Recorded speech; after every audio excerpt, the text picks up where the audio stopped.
Saya percaya kita semua menghayati pujian yang baru saja kita nyanyikan, karena hari ini adalah minggu pertama sebagian kecil jemaat kembali datang ke rumah ini untuk dapat bisa beribadah ya.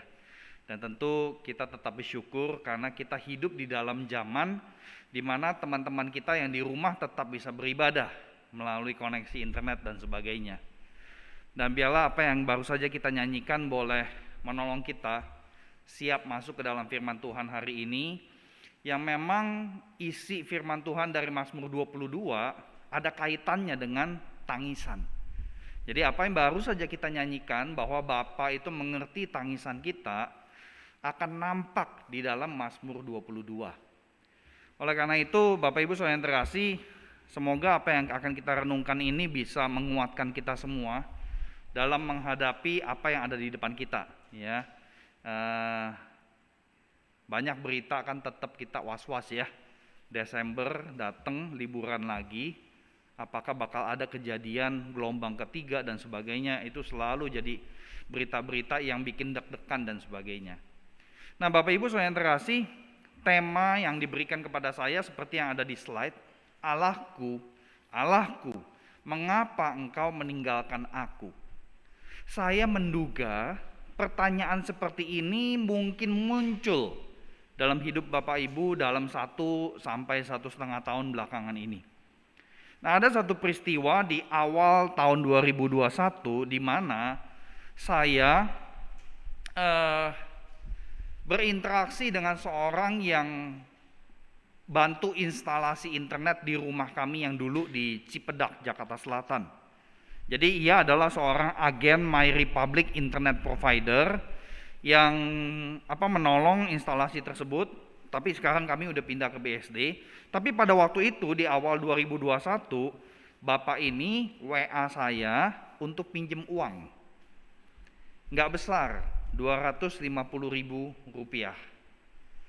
Nah, Bapak ini bilang dia butuh pinjem uang karena komisinya belum cair. Nah, saya langsung menduga apakah Bapak ini kesulitan keuangan karena pandemi dan sebagainya.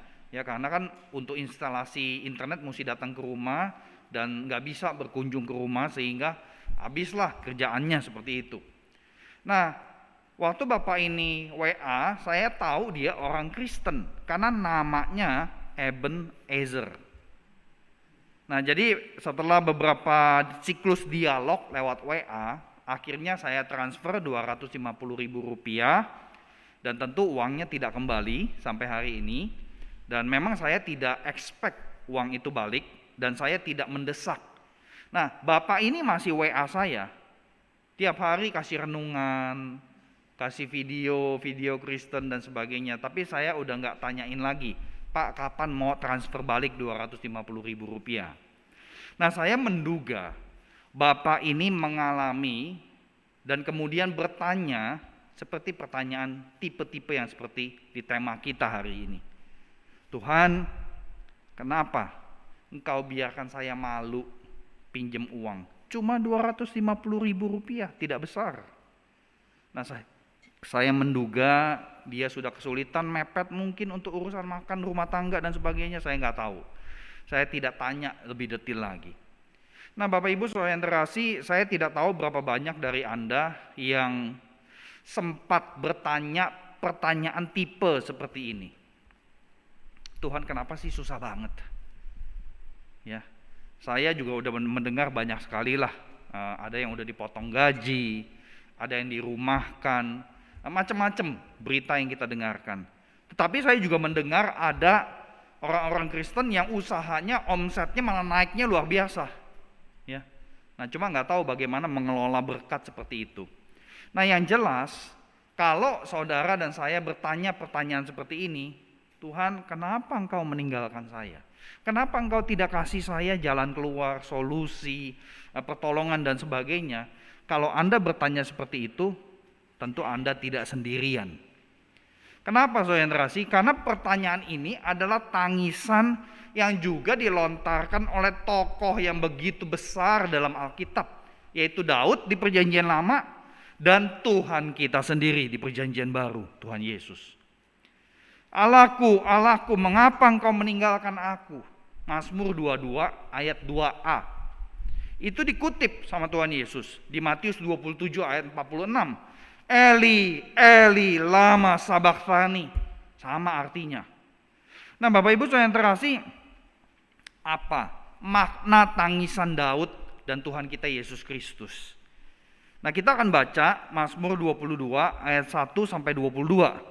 Silakan Bapak Ibu baik di gereja maupun di rumah untuk membuka Alkitab Anda. Saya akan baca ayat 1 sampai 6. Kemudian jemaat baca ayat 7 sampai 12. 13 sampai 19 saya baca lagi, lalu terakhir ayat 20 sampai 22 jemaat yang baca. Ini adalah bagian pertama dari Mazmur 22 yang menampilkan tangisan pemazmur yang menjadi tangisan Tuhan Yesus. Sebelum kita membaca firman Tuhan, mari kita bangkit berdiri, kita mohon pimpinan Tuhan, kita berdoa sekali lagi. Mari kita tundukkan kepala, kita mohon pimpinan Roh Tuhan. Bapa yang baik, terpujilah Engkau karena kebaikan-Mu itu Engkau nyatakan dengan konkret melalui kesabaran-Mu mengajarkan kami. Ya Bapa, kiranya Engkau berkenan memperlihatkan kepada kami petunjuk ketetapan-ketetapan-Mu. Karena Engkau adalah Bapa yang adalah Allah seluruh pencipta semesta ini. Engkau yang tahu memberikan petunjuk yang paling akurat buat kami di tengah segala macam pergumulan kami setiap hari.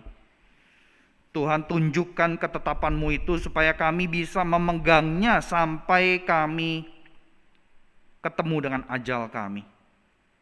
Kami mau tetap setia, bukan cuma mendengarkan, tetapi mengerti firman-Mu.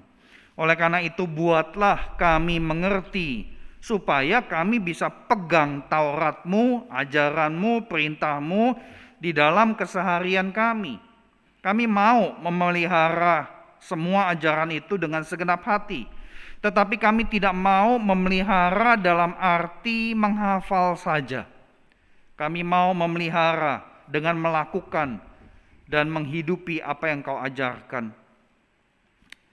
Tuntunlah kami supaya kami hidup menurut petunjuk perintah-perintah-Mu. Karena kami menyukai pengajaran-Mu.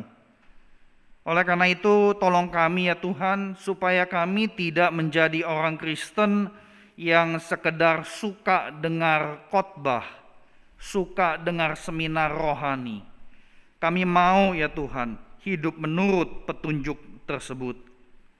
Condongkanlah hati kami kepada peringatan-peringatan-Mu, dan bukan kepada pikiran untung rugi ketika mendengar dan melakukan firman-Mu. Dan Tuhan, lalukanlah mata kami daripada melihat hal yang hampa. Hidupkanlah kami sesuai dengan jalan-jalan yang Kau tunjukkan. Dan terlebih lagi ya Allah, teguhkanlah janji-Mu kepada kami hamba-hamba-Mu.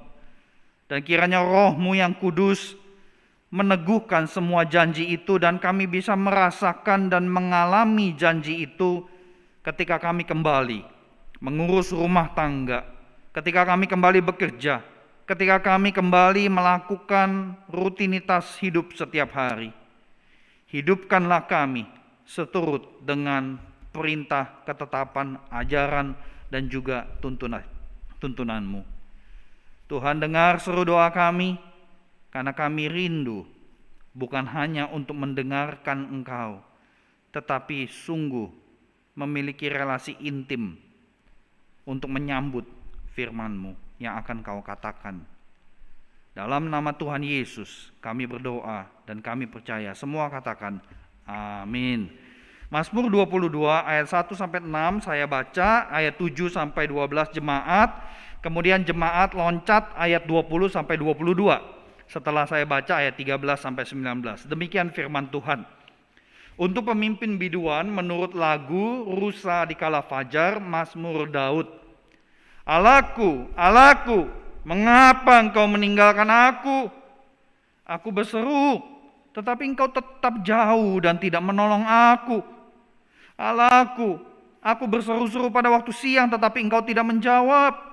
Dan pada waktu malam tetapi tidak juga aku tenang. Padahal engkaulah yang kudus yang bersemayam di atas puji-pujian orang Israel. Kepadamu nenek moyang kami percaya. Mereka percaya dan engkau meluputkan mereka. Kepadamu mereka berseru-seru dan mereka terluput. Kepadamu mereka percaya dan mereka tidak mendapat malu. Jemaat,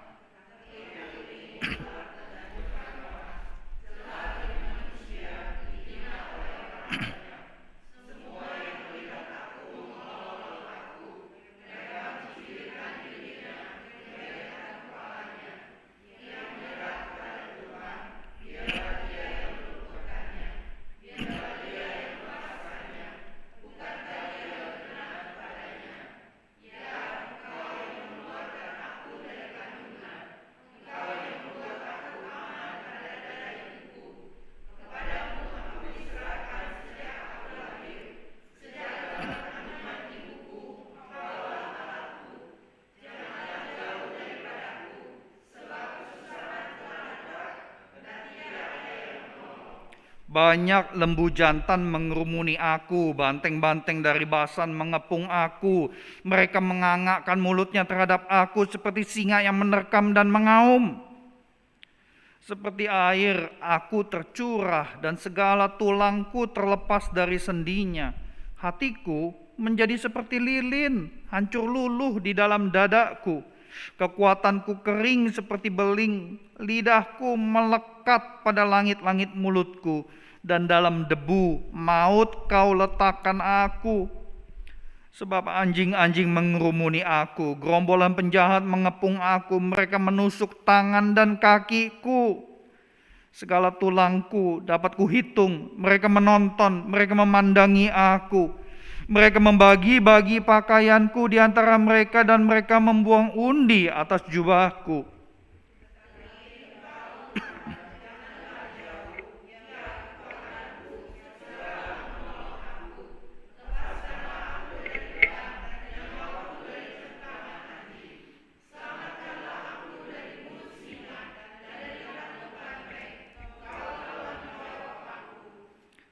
Demikianlah firman Tuhan, silakan duduk. Jemaat Tuhan, tema yang kita renungkan dari Mazmur 22 ini kan dibuka dengan kalimat Allahku, Allahku, mengapa engkau meninggalkan aku? Nah, saya jadi orang Kristen, saya pernah diajarin kalau orang Kristen gak boleh bertanya mengapa. Pernah gak dengar ajaran kayak gitu? Gak boleh bertanya mengapa kalau lagi ada kesulitan. Saya pernah dapat pengajaran seperti itu. Tetapi apa yang kita baca di dalam Mazmur ini menunjukkan kita boleh bertanya, kenapa Tuhan? Tetapi waktu kita bertanya mengapa, kita perlu mengerti makna yang dimaksud di dalam kitab suci. Sehingga kita tidak bertanya mengapa untuk bersungut-sungut, untuk menyalahkan Tuhan. Ya, jadi jangan takut untuk bertanya mengapa. Karena teriak tangis Tuhan Yesus yang mengutip Mazmur 22, Tuhan Yesus itu mengutip cuma ayat 2a. Allahku, Allahku, mengapa engkau meninggalkan aku? Ini ngomong-ngomong apa Tuhan Yesus lupa ya? Masa cuma kutip sepotong? Cuma ayat 2a? Nah, saudara yang terkasih, saya percaya Tuhan Yesus bukannya lupa. Tetapi Tuhan Yesus menyerukan kalimat yang paling menusuk ke batin. Seluruh Mazmur 22 pasti ada di dalam pikiran Tuhan kita di atas kayu salib. Nah, Tuhan Yesus harus ucapkan ayat yang sepotong itu supaya manusia dengar bahwa salib yang dialaminya adalah satu-satunya cara penyelamatan dan satu ketetapan Allah yang harus terjadi. Oleh karena itu kita sebagai umat Kristiani kita sangat yakin, bukan karena keyakinan kita sendiri ya. Kita beriman bahwa satu-satunya jalan keselamatan adalah di dalam Yesus Kristus. Amin. Oleh karena itu saya terkasih, tangisan Tuhan Yesus di sini bukan tangisan cengeng. Bukan tangisan ketidaksanggupan, bukan tangisan bersungut-sungut, bukan tangisan keraguan akan kasih Allah. Tetapi tangisan Tuhan Yesus adalah tangisan keterharuan. Nah, Bapak Ibu saudara yang terkasih, kenapa keterharuan? Karena Tuhan Yesus tahu persis apa yang harus dia lewati. Itu adalah rancangan keselamatan dari Allah Bapa yang sudah dimulai sejak dari Abraham, Ishak, kemudian Israel atau Yakub, kemudian Daud, dan akhirnya genap, rampung, tuntas, selesai. Jadi ini sebuah tangisan keterharuan. Ya. Jadi ambil Tuhan Yesus dari kata-kata Daud. Nah, kalau kita perhatikan kata-kata Daud, dan tentu kata-kata Tuhan Yesus ya, Allahku, Allahku. Pertanyaannya kenapa 2 kali? Kalau kita di pasar Teluk Gong, kalau panggil orang 2 kali cukup gak? Kita pengen panggil, tadi saya nyasar masuk gangnya gitu kan. Saya nggak bisa panggil, buka rolin, saya nggak bisa panggil begitu. Kalau di pasar mungkin mesti 3 kali, 4 kali, tapi kenapa ini 2 kali? Allahku, Allahku. Dan ini bukan cuma Daud, bukan cuma Tuhan Yesus loh. Kita lihat nih, di dalam Alkitab di Keluaran 3 ayat 4, Tuhan panggil Musa, Musa, Musa 2 kali. Tuhan panggil Samuel juga 2 kali, Samuel, Samuel. Kemudian di perjanjian baru juga sama, Kisah Rasul 9 ayat 4, Saulus, Saulus, mengapa engkau menganiaya aku?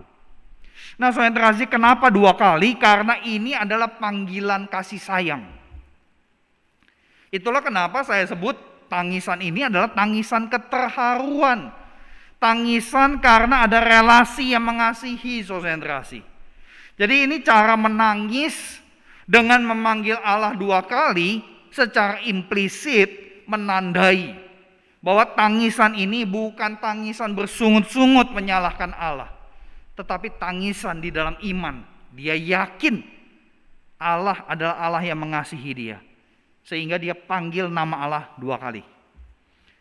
Ini satu detail di dalam firman Tuhan yang mungkin kita nggak terlalu perhatikan, tetapi ini hal yang luar biasa sekali bagi saya, saudara yang terkasih, dan konsisten di dalam Alkitab. Nah, itu yang pertama kenapa saya sebut keterharuan.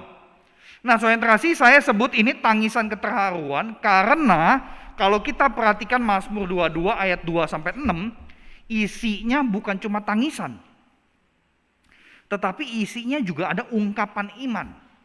Ya, jadi kurang lebih kalau kita pakai bahasa Jakarta gitu ya, lagi mengeluh ya, lagi bertanya kepada Tuhan, kenapa Tuhan kau lakukan begini? Padahal dulu kamu pernah tolongin saya, dulu anak saya sakit sembuh, tapi kenapa sekarang kok susah banget? Teman saya terpapar, keluarga saya terpapar COVID kok nggak sembuh? Dulu engkau lakukan itu Tuhan, sembuhkan, kenapa sekarang enggak? Jadi ini sebuah ungkapan tangisan di dalam kebingungan, tetapi bukannya tanpa iman. Ya. Jadi ada tangisan, tapi di dalam tangisan itu ada sebuah ungkapan bahwa saya tetap percaya, kami tetap percaya karena ada sejarah perbuatan Tuhan. Jadi itu yang kita lihat di dalam ayat 4-6, saudara yang terkasih. Oleh karena itu, saudara yang terkasih, tangisan ini adalah tangisan yang begitu luar biasa sekali. Dan tangisan keterharuan bukan satu-satunya makna. Karena di dalam ayat-ayat yang pertama ini, tangisan keterharuan ini sebenarnya sisi lainnya adalah tangisan ketaatan. Jadi ini makna kedua, tangisan ketaatan. Sejak dari awal Tuhan Yesus mengerti kenapa dia hidup. Tuhan Yesus bahkan melewati momen kegelisahan, ketakutan yang paling mencekam, Taman Getsemani. Tetapi di dalam doanya, Tuhan Yesus berkomitmen, Tuhan Yesus taat, bukan kehendakku, tetapi kehendakmu Bapa yang terjadi. Jadi tangisan ketaatan bukan tangisan keluhan. Tangisan ketaatan bukan tangisan karena takut mati. Tangisan ketaatan adalah tangisan yang menunjukkan realita bahwa taat itu memang susah. Taat itu adalah sebuah pilihan yang gak mudah. Dan saya kira itu yang dialami Daud. Saudara-saudari ingat cerita Daud dikejar-kejar Saul pengen dibunuh? Ini cerita ekstrim ya. Ada gak di antara Bapak Ibu yang mertua Anda pengen bunuh Anda? Ada gak? Mungkin Anda berasa, aduh kenapa saya menderita banget jadi mantu perempuan kayak pengen diusir sama mertua gitu ya. Mungkin kalau sampai bunuh enggak. Ini Saul, mertuanya Daud, pengen bunuh Daud. Tetapi ada satu kesempatan Daud bisa balas Saul. Tetapi Daud tidak lakukan itu. Karena Saul adalah raja yang diurapi oleh Tuhan. Jadi Daud pilih taat. Nah ini gak gampang. Jadi Bapak Ibu saudara yang terkasih, ketaatan Daud dan Tuhan Yesus memperhadapkan keduanya kepada pilihan-pilihan yang sulit. Dan itu saya kira kita cukup mengerti ya. Oleh karena itu makna keterharuan dan ketaatan patut jadi kompas kita. Waktu kita menangis di hadapan Tuhan, kita bertanya, Tuhan kenapa begitu susah? Kenapa kok gak ada jalan keluar? Waktu kita bertanya seperti itu, ingat tangisan Tuhan Yesus ini terharu. Tangisan di dalam iman, sekaligus tangisan dalam ketaatan.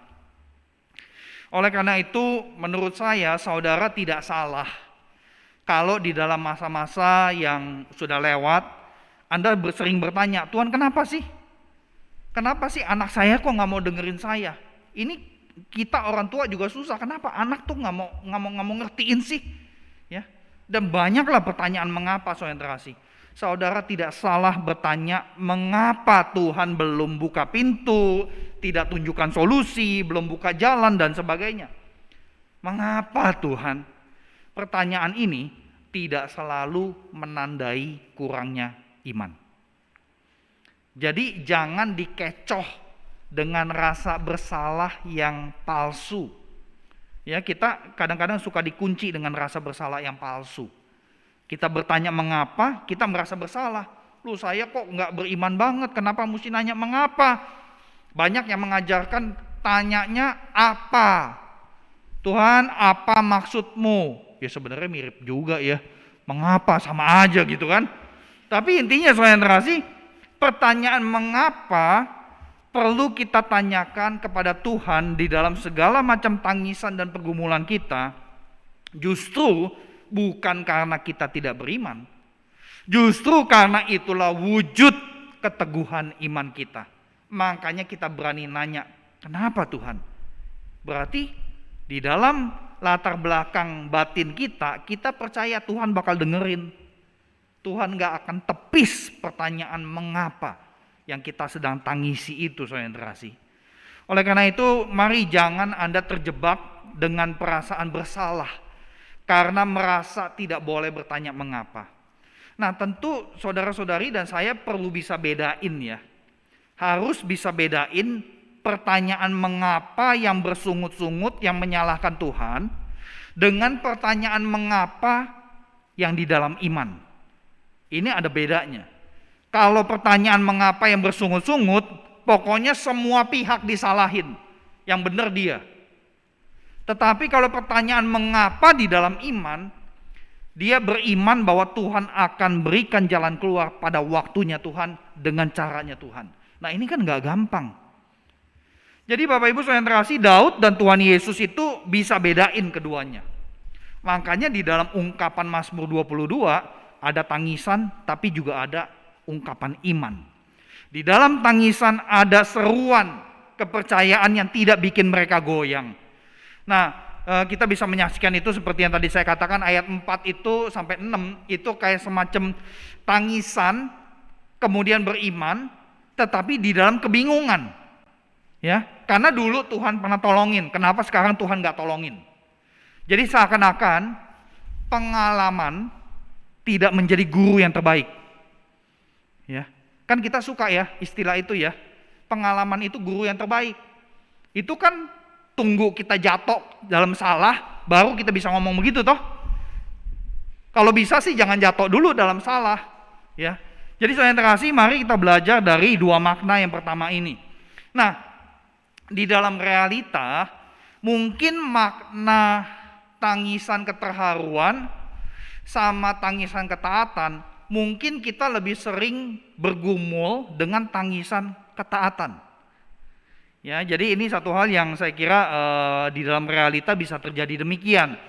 Kenapa tangisan ketaatan bisa jadi lebih kental yang kita alami? Karena kita dalam keseharian kita sering kan pengen hidup sebagai orang yang benar secara Kristen ya. Tetapi susah banget. Kita hadapin banyak halangan dan cobaan. Jadi kita tahu taat pasti ada air mata. Nah, contoh yang sederhana. Memilih taat ditunjukkan oleh seorang pembuat film bernama Tim Shea. Ia adalah seorang sutradara yang mengerjakan film David and Goliath. Nah, Tim Shea ini baru bertobat waktu umur 30 tahun. Jadi umur 29 dia sudah ada di dalam Hollywood. Tetapi kemudian karena pekerjaan di Hollywood itu sangat stres luar biasa, dia ketemu Tuhan, ditangkap sama Tuhan, percaya Tuhan Yesus, umur 30 baru jadi Kristen. Nah, ada satu dorongan dari Tim Shea untuk buat film yang menonjolkan Allah yang hidup dan benar. Dia banyak mengamati film-film yang dikeluarkan oleh Hollywood. 2 di antaranya adalah film yang terkait dengan Alkitab, tetapi sangat tidak alkitabiah. Jadi film Exodus yang pertama itu ya, ini 2 film ada di Netflix. Ya, film Exodus sutradaranya sangat terkenal, Ridley Scott. Dia berkata begini, sumber kejahatan terbesar pasti adalah agama. Tidak ada agama yang baik dan penuh toleransi. Jadi film Exodus dibuat dengan sebuah ideologi yang benci kepada agama. Kemudian film Noah, sutradaranya Darren Aronofsky. Dia berkata, Noah adalah film cerita Alkitab yang paling tidak alkitabiah. Nama Tuhan sama sekali tidak disebut dalam seluruh adegan. Dan bangga orang-orang Hollywood ini. Nah, Tim Shea mencoba untuk memberikan keseimbangan di dunia perfilman di Hollywood. Dan saya kira jangan-jangan kita juga begitu ya. Kita kan lebih senang nonton film Hollywood daripada film Indonesia yang semuanya film setan kan. Ini film Indonesia rata-rata film setan semua gitu loh. Saya nungguin film-film seperti King, film mengenai Lim Swee King, film mengenai Laskar Pelangi, itu sedikit loh. Ya, itu lebih susah laku kata orang-orang film daripada film setan. Tapi intinya Tim Shea dia berjuang bikin film David and Goliath demi ketaatan. Film ini baru selesai 11 tahun. Anda bayangin 11 tahun bikin film loh. Ya. Jadi makanya kita orang Indonesia kalau boleh sih jangan copyright deh film ya, jangan main copy aja, beli film bajakan gitu loh. Bikin satu film tuh 11 tahun. Settingnya di Afrika Utara dan tim harus menghadapi virus Ebola di Afrika. Udah gitu setelah filmnya selesai, filmnya dihina, dikritik. Ya, bahkan Hollywood hampir tidak mau bayar film itu untuk bisa didistribusi ke bioskop-bioskop. Akhirnya ada komunitas Kristen yang kumpulin dana supaya film itu bisa keluar. Nah, film David and Goliath ini dikritik karena terlalu alkitabiah dan terlalu religius. Seorang CEO dari salah satu studio memberikan kritikan seperti ini. Kamu itu menyebut Tuhan hampir di setiap adegan. Jadi ketaatan seorang Tim Shea yang sebagai murid Kristus bekerja dalam dunia film, habiskan 11 tahun, ketaatan itu bikin dia cukup banyak menangis. Namun sekali lagi tangisan demi ketaatan bukan akhir. Karena visi atas film tersebut dan visi yang diberikan dalam hidupnya sebagai seorang sutradara, akhirnya visi itu bisa digenapkan. Ya, filmnya bisa keluar melalui ketaatan yang susah, ketaatan yang adalah pilihan. Film ini akhirnya keluar tahun 2015, tangisan ketaatan menjadi tangisan keterharuan. Nah, Bapak Ibu saudara yang terkasih, Mazmur 22 ayat 2 sebagai tangisan ketaatan dan keterharuan tidak berarti pergumulan Daud menjadi lebih gampang. Tidak, saudara yang terkasih. Kalau kita perhatikan, Daud itu mengalami 3 siklus pergumulan yang membuat dia menangis. Yang pertama itu pertanyaan kepada Tuhan, kenapa engkau tinggalkan aku? Yang kedua, Daud dicela, dihina, diolok-olok banyak orang. Yang ketiga, Daud alami penderitaan fisik. Nah, saudara yang terkasih, tetapi di tengah ratapan itu, Daud tetap bisa menyatakan ungkapan iman. Tadi kita sudah bahas. Tapi yang lebih luar biasa lagi adalah ayat 12. Ayat 12 sama ayat 20 sampai 22a yang tadi Anda baca. Di dalam tangisan ada iman, dan di dalam iman dia berani minta naikkan doa permohonan. Daud berkata, janganlah jauh daripadaku. Kemudian ayat 20 sampai 22a. Tetapi engkau Tuhan, janganlah jauh. Engkau kekuatanku. Segera tolong aku. Lepaskan aku. Selamatkan aku. Dan terakhir, engkau sudah menjawab aku. Ini sebuah praktek iman yang tidak mudah. Apalagi kalau kita ada di dalam pusaran pergumulan dan masalah hidup. Tapi intinya saudara yang terkasih, tangisan Daud bukan tangisan tanpa iman, bukan tangisan tanpa puji-pujian kepada Allah, bukan tangisan yang bikin Daud males berdoa.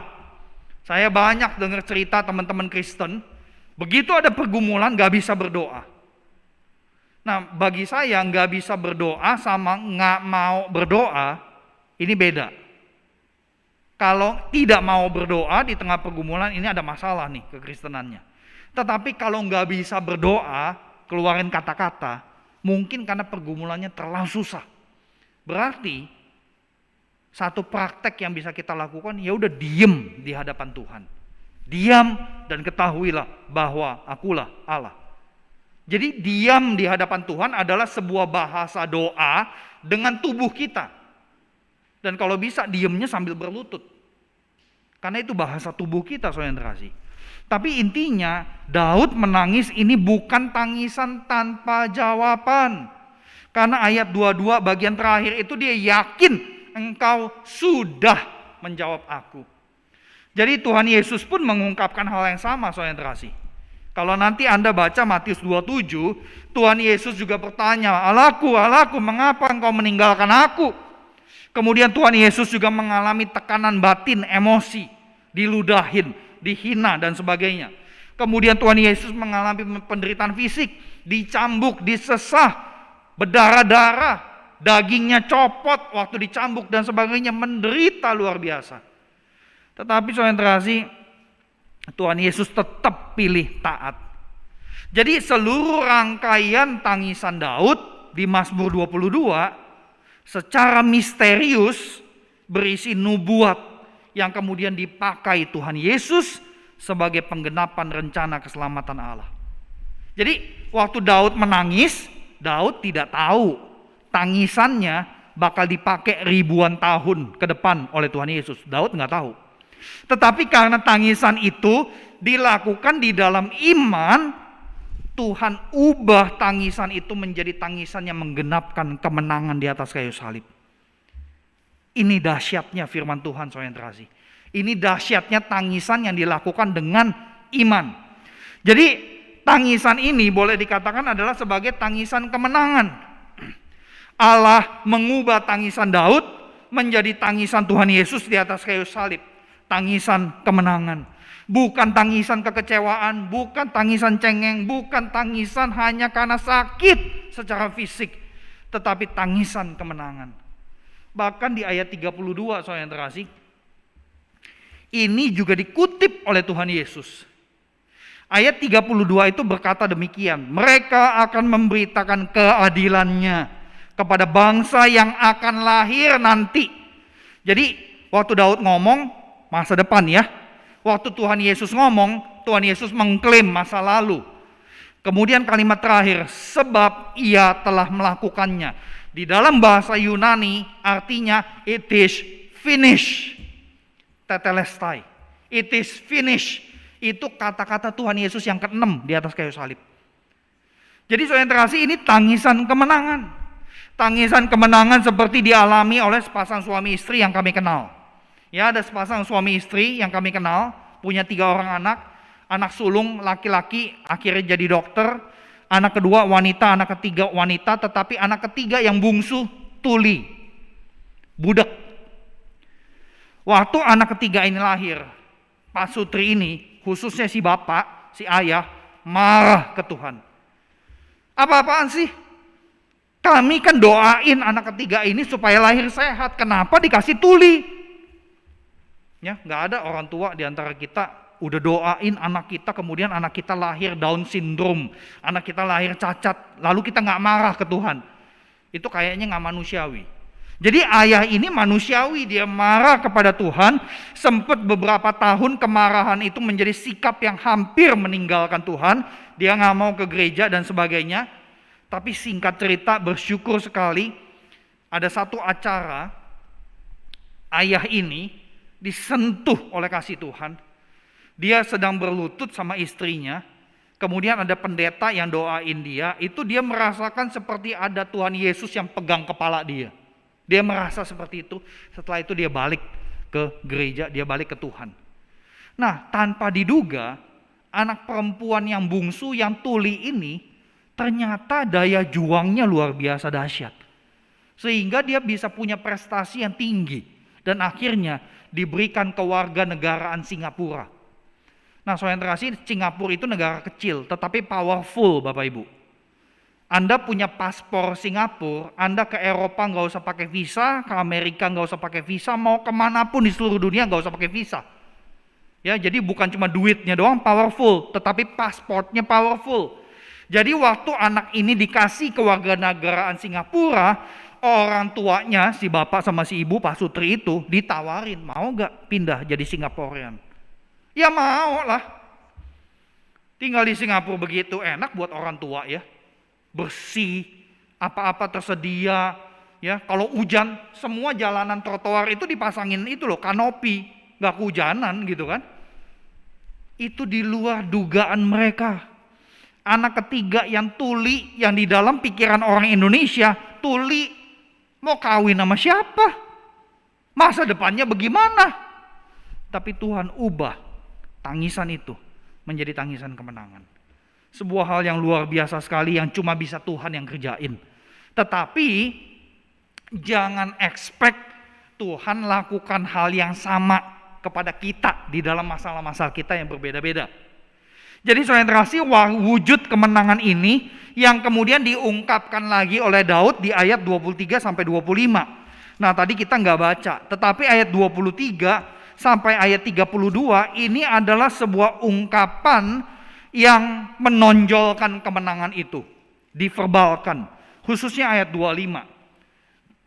Kita baca sama-sama satu ayat ini yang ada di slide ya. 1, 2, 3.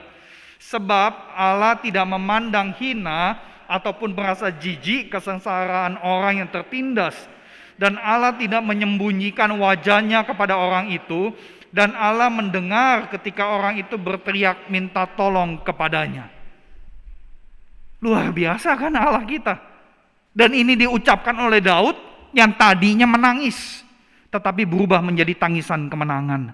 Dengan kata lain, waktu Daud mengucapkan kata-kata di ayat 23 sampai 25, kemudian sampai 32, nanti Anda baca.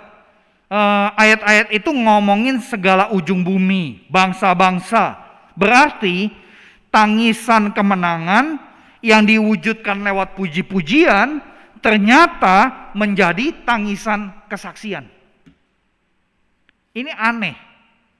Orang lagi menderita, menangis di hadapan Tuhan, tetapi perlahan-lahan karena tangisan itu terjadi di dalam iman, tangisan itu berubah menjadi tangisan kemenangan, dan kemudian Tuhan pakai menjadi tangisan kesaksian. Jadi dalam keajaiban Allah, tangisan yang disampaikan berdasarkan iman membuat segala ujung bumi berbalik kepada Tuhan untuk sujud menyembah Tuhan. Ini sesuatu yang dahsyat sekali kalau bagi saya, saudara yang terkasih. Ayat 28, segala ujung bumi akan mengingatnya dan berbalik kepada Tuhan, dan segala kaum dari bangsa-bangsa akan sujud menyembah di hadapannya. Jadi saudara yang terkasih, Anda boleh, Anda diizinkan meratap dan bertanya, Allahku, Allahku, kenapa engkau meninggalkan aku? Boleh bertanya gitu saudara yang terkasih, jangan takut. Tapi lakukan itu dalam iman.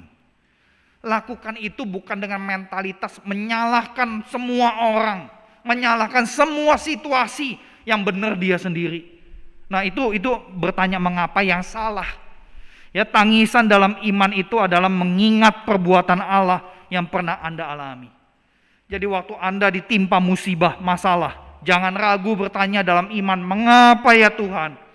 Tetapi waktu saudara diberkati, hidup lagi enak, jangan lupa juga bertanya, Tuhan kenapa saya Engkau berkati? Kenapa saya yang Engkau izinkan bisa dapat rumah ini? Kenapa saya yang Engkau izinkan bisa dapat mantu yang baik? Jadi waktu diberkati kita juga perlu bertanya, kenapa Tuhan? Kenapa saya? Saya nggak layak loh. Jadi jangan cuma waktu susah konsentrasi. Jadi jika saat ini di antara jemaat saudari yang menangis dan merasa Tuhan tuh jauh, naikkan permohonan, Tuhan jangan jauh, tolongin aku. Ya, karena saya yakin bahwa banyak masalah bisa membuat kita itu bertanya mengapa kepada Tuhan dan membuat kita down konsentrasi. Nah, konsentrasi ada yang terakhir. Karena Mazmur 22 ini adalah pertanyaan Tuhan Yesus juga.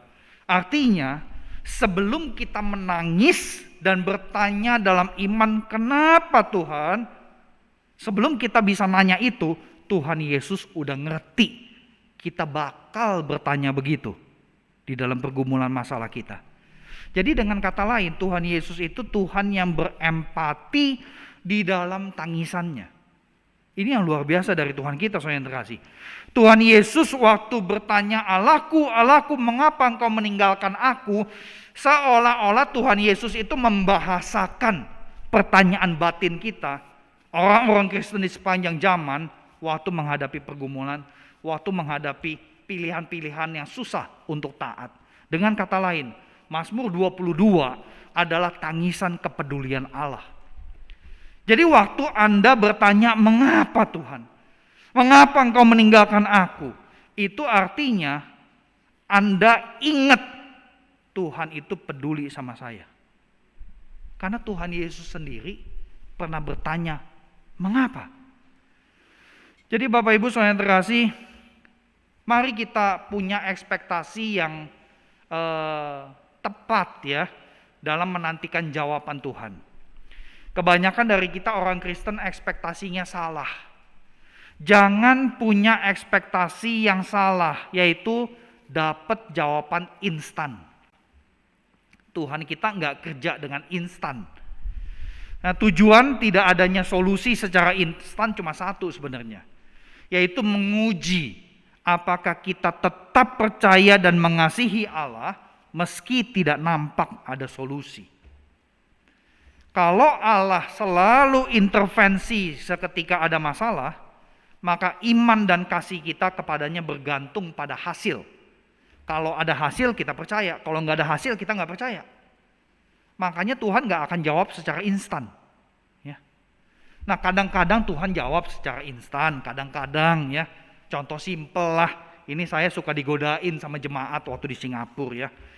Masuk ke gedung mall parkiran ya, karena saya duduk di depan kan. Kemudian tiba-tiba ada orang keluar langsung dapat parkir. Jemaatnya nyetir, wah karena bawa pendeta nih, makanya langsung dijawab doanya dapat parkir langsung. Ya, itu namanya menyalahgunakan pendeta. Jadi saudara yang terkasih, ada kalanya Allah intervensi secara instan. Cuma kita nggak bisa expect itu terus menerus, karena sebenarnya itu bukan cara kerja Allah. Nah, kalau kita mau fair, sebenarnya kita tidak bisa mengontrol, tidak bisa menguasai bagaimana Allah bekerja. Intinya di situ. Tetapi di dalam pergumulan kita, mari kita belajar memandang Tuhan Yesus dan menyadari bahwa kita tidak sendirian. Jadi waktu kita bertanya, Tuhan kenapa? Itu adalah ungkapan iman. Jadi jangan takut untuk bertanya mengapa. Nah, tidak adanya intervensi instan bukan berarti tidak ada jawaban. Ya, ini kadang kita juga suka salah ya. Kok Tuhan gak jawab sih? Ya, sebenarnya bukannya Tuhan tidak jawab, tapi jawabannya itu beda. Karena kita ekspektasinya salah, Makanya kita merasa nggak dijawab-jawab. Saudara kasih, jawaban itu sudah ada sebenarnya. Ketika Anda merasa Allah tidak menolong seketika ada masalah, Anda itu tidak sendirian. Ingat Mazmur 22. Karena Yesus pun tidak langsung direspons oleh Allah Bapa. Tidak ada peristiwa Yesus langsung diturunin dari salib. Dia mesti mati dulu, baru diturunkan dari salib. Masuk ke liang kubur, baru hari ketiga dibangkitkan oleh Allah Bapa. Jadi waktunya nggak langsung seketika. Nah, saudara kasih, hanya kepada Tuhan yang mampu berempati, yang peduli dengan penderitaan kita, kita patut percaya. Dan ini diungkapkan oleh seorang bapak bernama Elie Wiesel.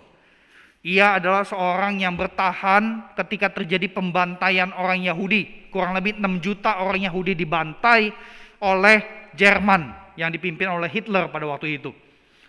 Jadi Elie Wiesel ini dia survive dan kemudian dia sempat mendapatkan hadiah Nobel perdamaian karena dia menulis sebuah autobiografi mengenai pengalaman dia di kamp konsentrasi. Ada satu cerita di dalam bukunya berjudul Night, malam. Dia cerita begini, kami menyaksikan 3 orang digantung, 2 orang dewasa, 1 orang anak. Kedua orang dewasa meninggal, lidahnya menjulur biru, matanya membelalak karena habis napasnya digantung. Tapi anak laki yang tergantung itu nggak mati-mati, karena terlalu enteng badannya. Itu anak nggak mati-mati. Jadi itu anak bergelantungan menggeliat gitu loh, karena napas dia pengen napas dia nggak bisa. Tergantung setengah jam antara hidup dan mati. Kami dipaksa melihat peristiwa itu dari jarak dekat. Anak itu masih hidup, lidahnya masih merah, matanya masih terbuka, pengen meronta seperti itu. Kemudian dari belakang saya mendengar seorang pria, ya sesama bangsa orang Yahudi juga. Dia bertanya, demi Tuhan, di mana dia sekarang? Nah, seketika itu juga Elie Wiesel mendengar suara dalam batinnya. Di mana Tuhan? Di situ Tuhan tergantung sama anak itu. Itu yang ditulis dalam salah satu kesaksiannya dalam buku tersebut. Tuhan tidak intervensi instan atas anak yang meronta-ronta. Kenapa? Karena Tuhan Yesus sama-sama digantung bersama anak itu. Ini yang kita sering gak mau lihat. Kita gak mau terima. Karena Tuhan yang tergantung di atas kayu salib itu sebenarnya sudah meresap seluruh penderitaan kita. Ini dahsyatnya iman Kristen, saudara kasih. Tetapi seringkali kita waktu ada masalah, kita nggak fokus kepada salib Kristus. Kita fokus ke masalah kita. Kita cari jawaban di seputar masalah kita. Sehingga fokus pandangan kita bukan kepada salib Kristus, tetapi kepada diri kita sendiri. Jadi saudara kasih, biarlah firman Tuhan ini menguatkan kita menghadapi pergumulan atau memaknai pergumulan yang sudah lewat dan siap-siap menghadapi pergumulan yang kita kagak tahu di depan ini seperti apa. Ya, saat ini kita udah ada keleluasaan, tetapi mari kita tetap waspada dan biarlah firman Tuhan memperkuat identitas kita sebagai orang Kristen, keluarga Kristen, yang menghayati makna tangisan dengan akurat sebagai tangisan keterharuan, ketaatan, kemenangan, kesaksian, dan kepedulian Allah. Kalau di luaran ada 5M, 3M, ini 5K, saudara kasih. Ya, ini bukan Pancasila, tetapi ini Mazmur 22 yang merupakan tangisan yang kita bisa maknai dengan luar biasa dari Daud dan Tuhan kita Yesus Kristus. Amin. Mari kita tundukkan kepala, kita naikkan syukur kita. Saya undang Bapak Ibu jemaat untuk berdoa secara pribadi. Tanggapi firman Tuhan yang baru saja didengarkan.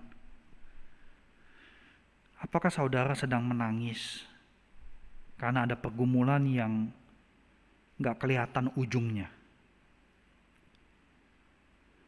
Apakah tangisan yang sudah pernah terjadi di seminggu terakhir, sebulan terakhir, atau setahun terakhir, Apakah itu semua merupakan tangisan dalam iman? Belajarlah dari Daud dan Tuhan Yesus. Respons firman Tuhan bukan hanya dengan syukur, tetapi dengan komitmen.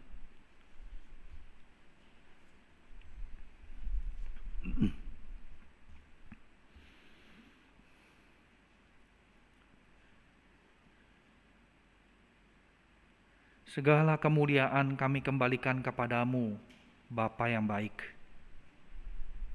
Karena Engkau adalah Allah yang setia, sehingga kami boleh meminta Engkau mengajarkan kami untuk tetap setia. Seperti pujian yang tadi kami nyanyikan, tetap setia.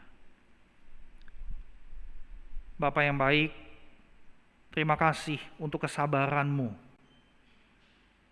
Engkau mengajarkan kami dengan begitu sabar, bahkan Engkau menunduk, memberi kami makan seperti seorang ayah, seorang ibu, nunduk memberi makan anaknya. Dan ketika kami menolak makanan karena kami bawel, kami cerewet, Engkau tidak dengan segera menepis kami, membuang kami. Engkau dengan sabar terus menunduk dan memberi makan kami. Bapa yang baik,